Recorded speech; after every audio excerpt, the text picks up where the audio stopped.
remain in the hotel. As soon as the consulate was away, I said, now it's time to hit the streets. And so off we went to where the protests were raging that night in the Mongkok district in particular. We saw cars blazing in the streets. We saw protesters spraying Free Hong Kong on the windows. It was really a scene of chaos. We saw the pro-Chinese riot police facing off with young women and men there to defend and stand for the freedoms of their city. I made friends there. I'm sad to say that some of them have since gone to prison. Joshua Wong, Jimmy Lee, some of them are now in exile.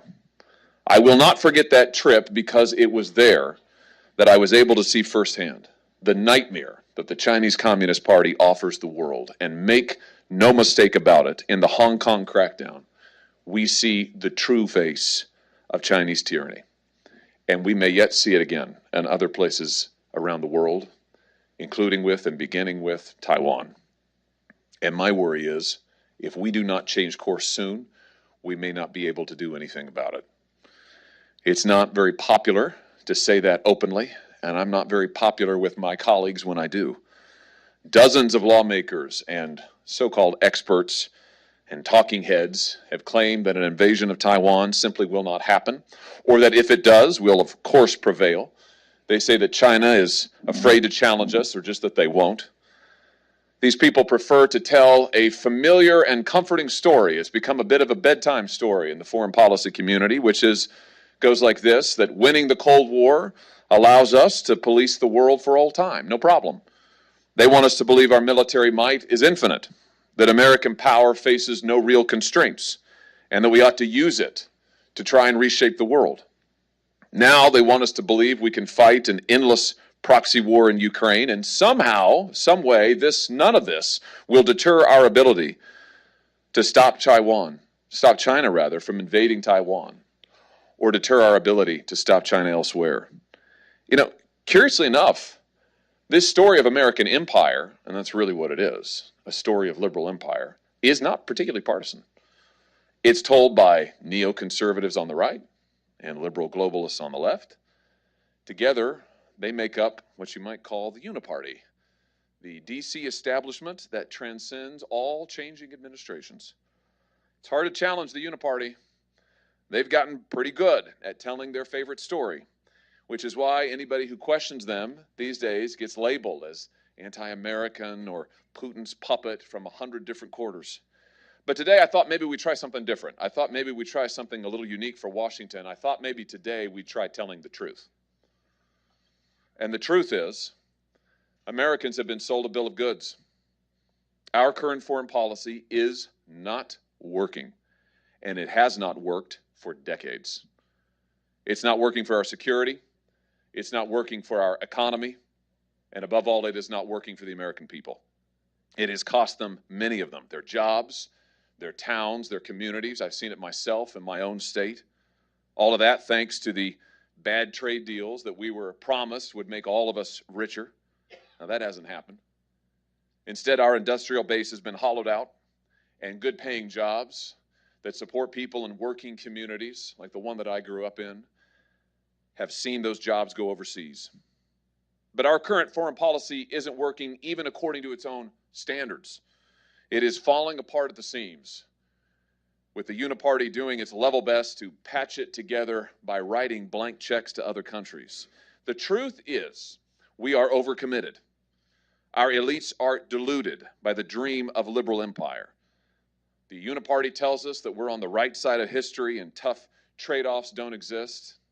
That's just not true. We do have a lot of military power on our side, but it isn't deployed where it should be. It isn't marshaled in the way we need it to be, and America and the world is going to face the consequences. Let's tell the truth. China's on the march, and we are not prepared to stop them. Let me just say that again. China is on the march, and we are not, at this moment, prepared to stop them. We didn't stop them cheating on trade. We didn't stop them stealing our industry. We didn't stop them in Hong Kong. And now, if China invades Taiwan, they would prevail. Let me say that again. If China were to invade Taiwan today, they would prevail, which is why we are at an inflection point, a moment when we have to make some tough decisions. And I would just submit to you a moment for real change. It is time to adopt a different foreign policy, a nationalist foreign policy. Now, we hear a lot these days about something that's called the rules-based international order. I'm sure you've heard this phrase. Politicians and other experts invoke it whenever they want to send a few $billion more to some other country. But let's be clear on what we're talking about. The rules-based international order isn't some kingdom of heaven. It's a form of liberal empire. It's founded on the assumption that if we abolish borders and allow capital to move freely and empower the giant multinational corporations, that somehow America and the American people will be better off for that. Somehow we'll make America more like the world and the world more like America. Free minds and free markets, or something like that. That's what we've been promised anyway for years now. Listen, there was never a time when that was a good idea. And it is apparent now that it has been disastrous from this country almost from the start. All the way back in December 2001, we admitted China to the World Trade Organization. That, I will submit to you, will go down as one of the gravest strategic errors committed by any great power in the last 2 or 3 centuries. Simply put, it has been a disaster for this nation. Now, that's not what we were told at the time. At the time, the Uniparty told us this would make everybody richer, that we could offshore all the jobs we didn't really want and import a bunch of cheap junk without undermining our own prosperity. They also argued that this would democratize China. Do you remember that argument? That this somehow would lead to an opening up of the Chinese regime, and that if we brought China into the global economic order, Tiananmen Square and other horrors would be things of the past. Well, having been in Hong Kong in the fall of 2019, I can tell you that was a catastrophic misjudgment. And the Uniparty's claims were catastrophic mistakes. One country, 2 systems was not China's first broken promise. After joining the WTO, China promptly cheated. The Chinese Communist Party took full advantage of its access to global markets to enrich who? Itself. But simultaneously shielded its own economy from foreign competition. And who paid the price? America did. More specifically, blue-collar workers in America paid the price. Good blue-collar jobs that once provided Americans with a living wage were siphoned off overseas. Meanwhile, the Chinese Communist Party got rich as the Chinese economy boomed. They built their military on the backs of our middle class. And now that military, not only massive, but increasingly modernized, is poised for a cross-strait invasion of Taiwan. I think you're forgetting that and what do our leadership... We have the largest military in the world. We spend over $1 trillion every year. And the state, your state of Missouri, is over half of the people are in poverty. China is not our enemy. The climate crisis is. We need to be serious about the climate crisis. Climate crisis. We need peace and we need diplomacy in Ukraine and with China. We are continuing to have more aggression with China, and we are spending more on our military than 100 countries combined. The climate crisis is our common threat. It's interesting. This administration wants to use the climate crisis as a justification for its agenda in Ukraine and elsewhere. Maybe they ought to visit with that gal. Listen, let me just ask, what did our leadership do while all of this was happening? While China was growing in power, while they were cheating on trade, while they were taking away our jobs? Well, I'll tell you what they did, exactly the wrong things. While China was prospering and American towns were withering away, the Uniparty set its sights on the Middle East. We heard a lot about making the world safe for democracy and how American blood and treasure could turn these nations into images of the West. Well, that project failed too. It failed spectacularly. We invested billions of dollars there and lost hundreds, thousands of American lives, all while China rose unimpeded.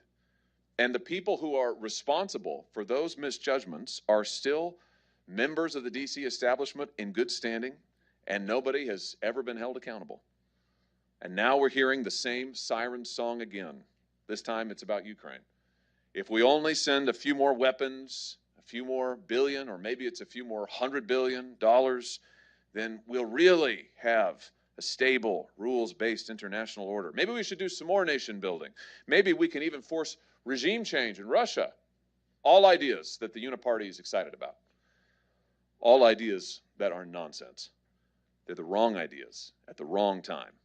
We should have seen the threat from China coming years ago, but the Uniparty didn't, and they still aren't taking it seriously. Right now, we have leaders on both parties, former NATO brass, telling us that defending Ukraine is basically the same thing as deterring China. I'm sure you've heard this argument. It's all over town. It's all over the media, that if one dictator is allowed to seize territory by force in one place, then no one's territory is safe anywhere else. Now, I notice these people don't ever seem to be particularly concerned about our territory, namely our southern border, but let's just set that aside for one moment. And let's consider this idea that somehow by fighting Ukraine, we're actually deterring China in Asia. The truth is that China's path to global superpower runs through Asia. In order to establish itself as the global power it seeks to be, China must establish hegemony in Asia, which means we must stop them there. As Napoleon once is said to have remarked, if you want to take Vienna, take Vienna. If you want to deter China in Asia, deter them in Asia.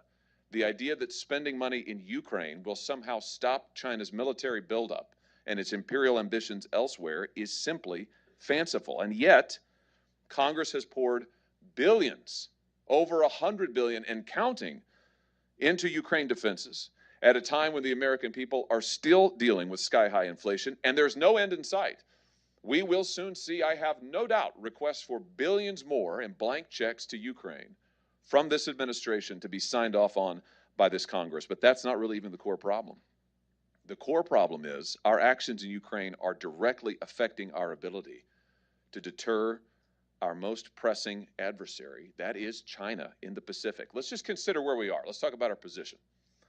For starters, the more U.S. resources that we devote to Europe, the fewer things we have available to strengthen deterrence in the Pacific. Now, for some things, like heavy armor units, that might not matter a whole lot, but it matters a lot for the capabilities that we need to deter China from invading Taiwan.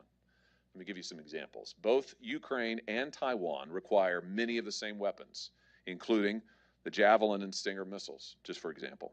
And our industrial base, as has been widely reported, is already strapped for capacity. That's because we need to draw on many of the same suppliers for the defense both of Ukraine and of Taiwan. And we're doing our best to increase production, but that will take years. And all of this means that when we pour our military power into Ukraine, that comes at a cost. And the truth is, we cannot defend Ukraine and stop China in Taiwan and see to our own military requirements at the same time. We simply cannot do it all. And frankly, we shouldn't have to. Some of the world's wealthiest nations are our allies in Europe. But right now, we are the ones, not the Europeans, who are doing the heavy lifting in Europe. In fact, we have sent more weapons to Ukraine than all of Europe has combined. And those choices are weakening us in one place, the key place, the Pacific, where we require strength. Let me be blunt. The Uniparty's way is not sustainable. It is a path to failure. And this is why China is now positioned to strike with overwhelming force and seize Taiwan. Look, invading Taiwan has been Xi's goal for years. He wants control of the Pacific. He knows that's the key to his global dominance. He is determined to cement his place in Chinese history. Just 6 months ago, before the Chinese Communist Party's Congress in Beijing, Xi said that the historical wheels of national reunification and national rejuvenation are rolling forward, and the complete reunification of the motherland must be achieved. I love the syntactical brilliance of the socialist and sort of fascist ideologies mashed up together, but there you are. He is saying plainly what it is he wants to do. And we haven't taken him seriously enough. After so many failures, if we do not stop China in Asia, nothing else we do against China anywhere else will matter much. So, What happens if tomorrow we wake up and an invasion of Taiwan has begun? What can America do about it? Well, let's assess our strategic position again, this time looking specifically at the Pacific. We've got plenty of aircraft, but they're concentrated at a small number of air bases, which makes them easy targets. And China has invested in weapons and sensors that we haven't fielded, undercutting our air power advantage. What else do we have? Well, we have carrier strike groups, but it's not clear how they're going to help us defeat a Chinese invasion. China has built up defenses designed to neutralize them early in a fight or keep them so far away that they won't be useful. Now, we do have an undersea advantage, that's true, but we only have so many submarines, we've only got so many weapons to fire from them, and we've only got so many places to reload or refit them. Those are hard limits. We're also at risk ourselves, especially our forces in Guam. Guam is not well defended against China's missiles, to say nothing of China's special operations forces. And I haven't even mentioned yet China's nuclear arsenal, which of course is always looming in the background. And meanwhile, our own military architecture in space is dangerously vulnerable, and our logistics forces are already overstretched. So given all of that, let's just assume for a moment that the worst happens. China invades and seizes Taiwan. Maybe we try to stop it. We're not successful. And the island's lost. What would that mean for us? Well, nothing good. If China conquers Taiwan, Xi and the Chinese Communist Party will view it as a world historical victory. They will see it as the dawn of a new Chinese century that puts the lie to America's promises of liberty. And Americans themselves, we will confront a new and frankly terrifying reality. Every American will feel it. The price hikes, the supply chain disruptions that we've experienced in the last 2 years, those will pale in comparison. Product shortages will become commonplace. We're talking about everything from basic medicine to consumer electronics. By some estimates, war over Taiwan would send us into a deep recession with no clear way out, since huge swaths of our economy runs on Taiwanese, semiconductors. We will lose more jobs, our industry will suffer, and the economic consequences are just the start. If China takes Taiwan, it will be able to station its own military forces there. It can then use its position as a springboard for further conquest and intimidation against Japan, against the Philippines, against other Pacific islands like Guam. As Asia's new reigning power, China could then restrict U.S. trade in the region, maybe block it altogether. Maybe they'd allow us in, but only on terms favorable to China. China's exploited the global trade system before. We've seen that. Now imagine if they could do it again. Imagine if they could do it at a new, truly global scale.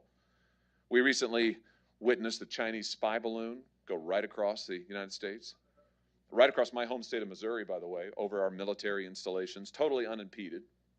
That was the fault of this administration, but imagine a world where Chinese warships could patrol, let's say, Hawaii's waters, and Chinese submarines could stalk the California coastline.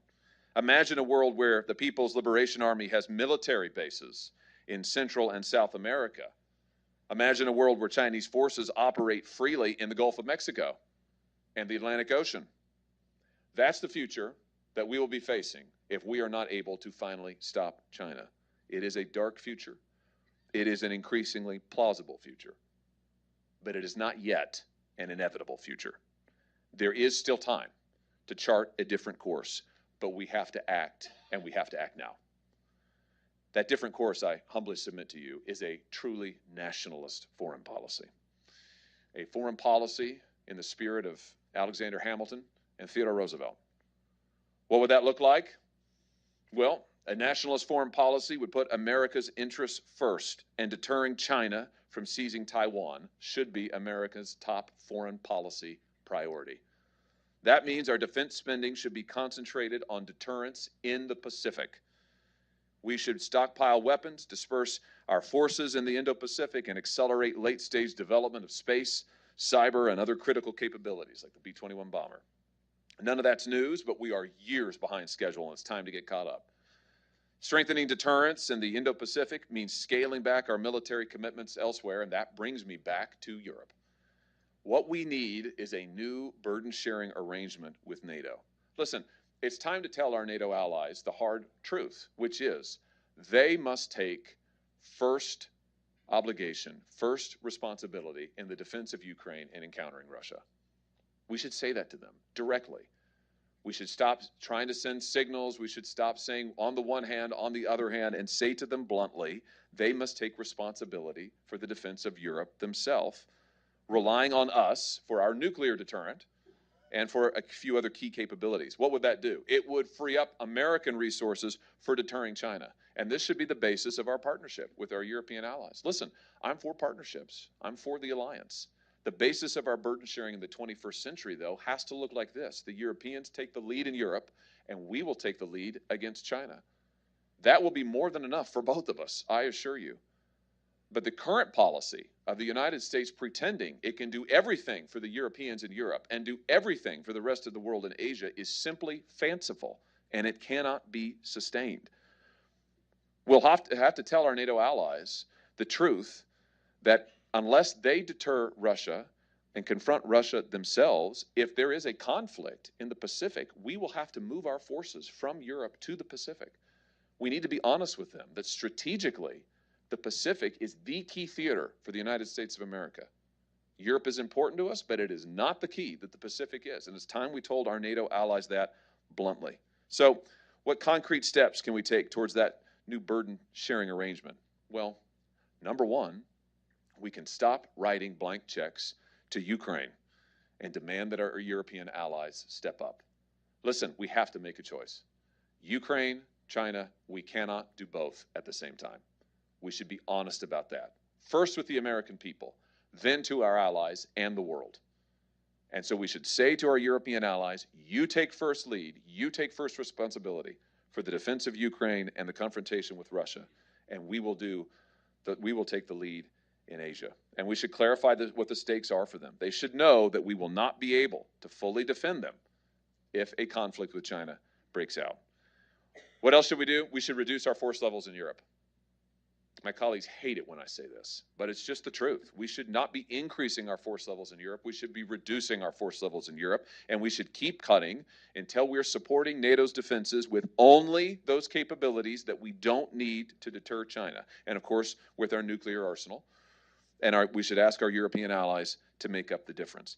This is what a real burden-sharing arrangement would look like. This is how we safeguard our interests in Europe while critically deterring China in Asia. Finally, the United States should arm Taiwan. Now listen, I want to be really clear on this. I'm not in favor of blank checks to anybody. So I'm not here to tell you that I don't favor blank checks to Ukraine, but I do favor them to Taiwan. No, quite the contrary. My view is we have got to help the Taiwans defend themselves. We should be arming and supporting the Taiwans, but on the condition that they spend in their own defense, that they embrace an asymmetric defense strategy, that they go all in on the defense of their island and prepare to defend it from any potential Chinese invasion.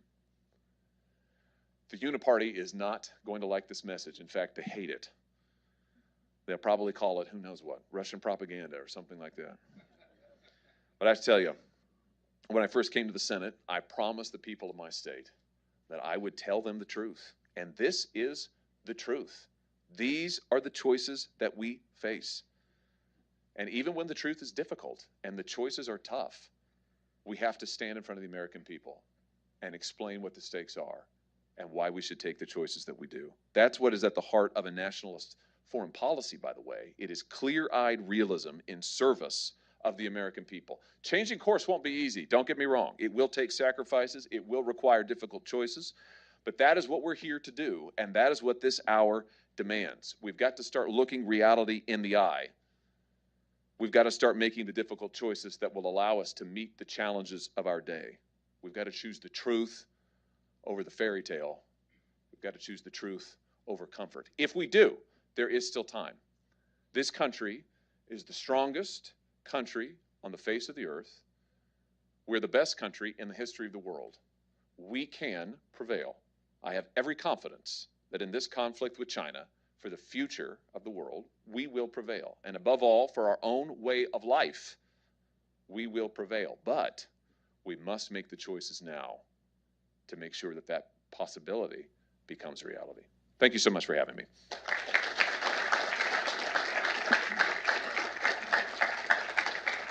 Yeah, absolutely.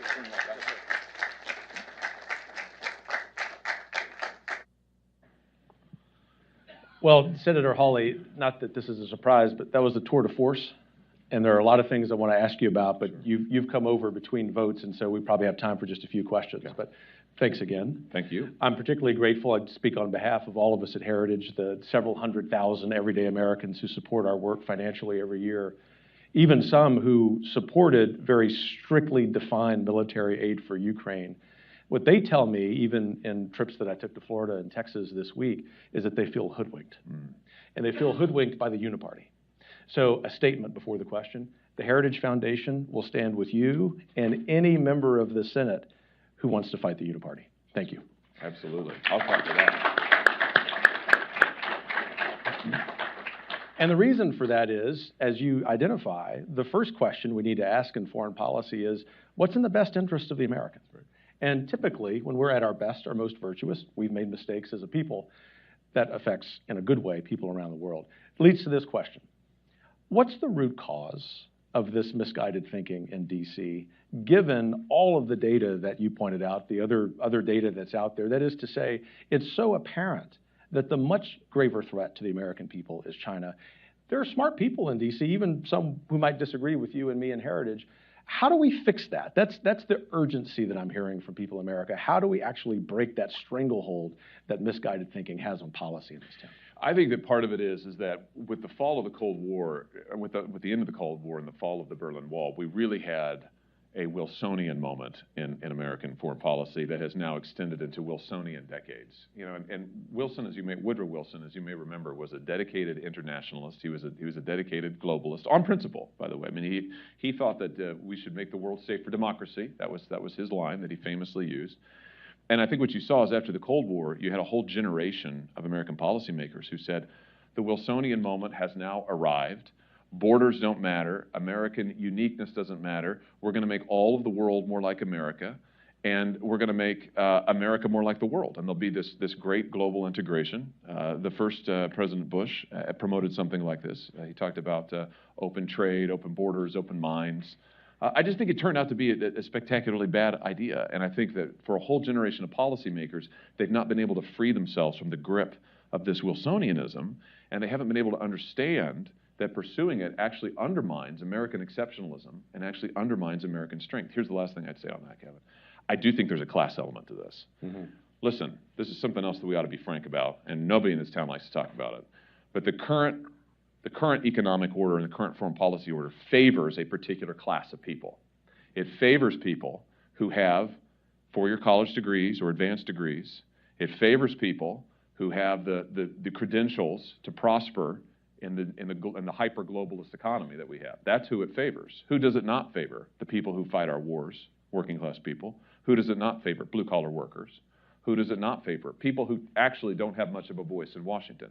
So I think one of the reasons that the Uniparty is so fixated on this and can't disentangle themselves from these notions is they don't actually feel some of the pain that most Americans are bearing, because they belong to a pretty narrow class of folks, and they're more and more divorced from the whole rest of America. And that's a huge, huge problem that infects all of our politics. It does. And I want to ask you a directly related follow-up question about how that dynamic affects what seems to be a rethinking on the political right about foreign policy. You are one of the leaders of that rethinking. And that is, if you go to 2024, 2030, I don't want to make this about presidential politics necessarily, but about the movement writ large, which is more important than any election. I think even you would agree with that. And it's this: is it the project of American conservatism now to embrace the hard reality of what you just described and articulate in a positive way, one where America is still rather strong, but perhaps more restrained? Is that the object that some conservatives are talking about when they are calling for a working class conservatism? Well, it's certainly what I mean when I talk about working class conservatism, and I think it's what we should all mean. And listen, there's a history for this in our party. For those of us who are conservatives and Republicans, there's a history of this. It does not mean isolationism. Listen, I want to be clear about this. I'm not an isolationist. I come from a state that our number one industry is agriculture. We want to trade, but we want to trade on fair terms that are good for us. We want to see our own industry thrive. We want to see manufacturing jobs come back to this country and the jobs of the future take root in this country. In our party, there is a number of historical parallels for this, going all the way back to Theodore Roosevelt. and William McKinley, the turn of the last century. Listen, we were a nationalist party that was nationalist economically and nationalist on foreign policy. We were not isolationists. Roosevelt was many things. In fact, he had an imperialist episode that I don't recommend to you. Skip over that. He got over it. But It's quite an episode. it was long. It was long. But listen, we were a nationalist foreign policy party. So there's a tradition of that in our movement, in our party, that we can recover, and we should. And what that means is that we look at the world and we ask, what is going to make America safe? What is going to make America prosperous? What's going to protect the American people and all of the American people? Not just the people who do well in the globalist economy, but all of the American people. And I think you said it right. When we do that, when we protect the American dream, when we allow the American project to flourish, that's really part of our gift to the world. So do I think America has a role to play in the world? Yeah, you bet I do. You bet I do. But that begins with being strong here at home and protecting our folks. Well, I appreciate the response, because in my short time here in D.C., I've learned that among many criticisms someone might have of the imperial city, the one that I would offer is that it's the city of false dichotomies. So for those of us who are Reaganites, believe in peace through strength, support very narrow, strict military aid to Ukraine, never imagined that it would go above $100 billion, but I guess not surprised. We were billed, Heritage was billed, you were billed, many of your colleagues billed as pro-Putin, as if to say that merely wanting accountability for the Americans' dollar, recognizing there are graver threats to our self-governance, namely China, that somehow we're isolationists. And so I'm curious, you've got some new members in the Senate, we've got some new great House members as well. It's a question about optimism. Maybe I'm desperate for it. Give us a view into your crystal ball in terms of DC politics. Do you see having more in your ranks when it comes to this common sense foreign policy? I do, and I think that's partly because it was Lincoln, I think, who said that in our democracy, what the American people want, if they want it long enough, they get it. And that's as it should be. I mean, that's what it means, to be a democratic republic. So right now, what the American people, I think, have been trying to say, probably for decades, is that they reject the uniparty consensus. Listen, there's a reason why, let's be honest, there's a reason why Donald Trump became the nominee of the Republican Party in 2016. There's a reason why Bernie Sanders almost became the nominee of the other party in 2016, and probably would have without those superdelegates or however they cheated him. Anyway, just kidding. I don't know. So there's something funny about superdelegates. No, there are. No, exactly. Just ask Bernie. But listen, there's a reason for that. My point is that voters in both parties from different political persuasions, but nonetheless, we're trying to send their party establishments, I think, a message. They do not like the political consensus, and nowhere more so than in foreign policy over the last few decades. Why? Because it hasn't worked for them. It has not worked for them. If you don't believe that, come to my state, and you can find in Missouri towns, small towns like the one I grew up in, that used to have local industry, that used to have good paying manufacturing jobs that are gone now. And you can tell them all you want that, oh, everybody gains from trade. You know, that it's, oh, of course, it's a net positive. This is what I was taught in college, right? All trade is good. All trade is good. Doesn't matter if the terms are unfavorable. So yes, admit China to the WTO. Absolutely. Give them permanent most favored nation status. That's great. We'll benefit from it. The question, though, is who will benefit from it? We say we, but who particularly? And what we found is, for most of the American people, it isn't them. It's some, it's not most. And we've got to be honest about that. And as conservatives, we are in favor of conserving what? Families, neighborhoods, churches, these Burkean small platoons, little platoons that make our society what it is. And we need to see that our economic policy, our foreign policy, and our domestic cultural policy are all intertwined in this way. I can see now why you were such a treasured Heritage intern. Oh, I don't know about that. Looking at some interns in the audience. No, I think so. Last question. Of course, I'd sit here with you for a few hours, but you've got to go attend to important votes. And we usually get to audience questions, so this one's kind of crowdsourced because of schedule, which everyone understands. We're grateful for your time. And it is, we always try at Heritage not just to diagnose the problem and come up with solutions, but give our audience members, whether they're in person or online or viewing C-SPAN, watching this a few weeks from now, an action item.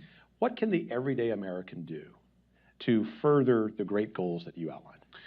Well, I mean, I think that what you can do is you can tell, in the most immediate sense, you can tell your member of Congress that listen, I mean, it's time to change course. And this is why I didn't directly answer your question about the future and having additional cohorts. I was letting you off the hook. Yeah, thank you. Well, I'll come back. It's a typical, policy. I answer my own question. You can ask any question. You're a member of the I'll answer my own Senate, sir. I question. knew that coming into this. Yeah. But I think that because voters want a change, you're seeing more members of Congress get elected. So I think the thing to do is, who favor that change, I think the thing to do is to make it just abundantly clear that we've got to change course, and we can start with the Ukraine aid. Listen, I voted for aid to Ukraine early on. I was in favor of targeted. I had no idea that we were going to fight an endless proxy war and do nation building there, because that's not what we said we were going to do in the beginning. But lo and behold, here we are now. So I think we should make abundantly clear the current policy has to stop. We can't just keep going on like we're going on. And we need to get back to the basics. As a party, we need to get back to our history. We need to be nationalists, and there's nothing wrong with that. Senator Josh Hawley, thanks so much for being here. Thank you for having me. Thank you, everybody. God bless you.